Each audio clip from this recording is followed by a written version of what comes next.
ఏ మహిళలైతే కడుపు మంటకి గురై వేసేల రాజధాని అని ఎలా అయితే వాళ్ళకు అవమానం కలిగించినట్టు భావించి ఎంతమంది అయితే ఉద్యమించారో వాళ్ళ మీద ద్వేషం చిమ్ముతూ సజ్జల గారు చేసిన వ్యాఖ్యలు వారు పిశాచులని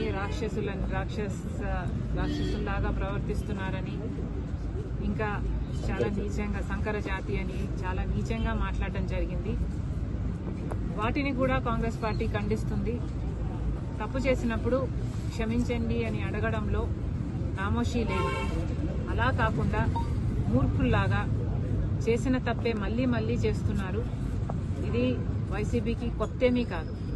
ఇదే సజ్జల గారు, ఇదే సజ్జల రామకృష్ణ రెడ్డి కొడుకు కూడా భార్గవ గారు కూడా నన్ను కూడా వదిలిపెట్టకుండా నా మీద కూడా ఒక సైన్యం సోషల్ మీడియా వేదికగా పనిచేశారు.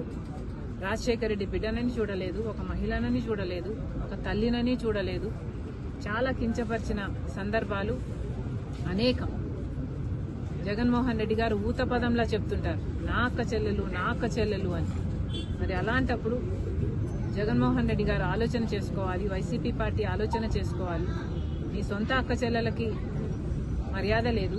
కనీసం రాష్ట్రంలో ఉన్న మహిళలు, మీకు ఓట్లేసిన మహిళలు, మిమ్మల్ని ఒకప్పుడు ముఖ్యమంత్రిని చేసిన మహిళలు, కనీసం వాళ్ళనన్నా గౌరవిస్తే మీకు రాజకీయాలలో భవిష్యత్తు ఉంటుంది, లేకపోతే అది కూడా మిగలదు.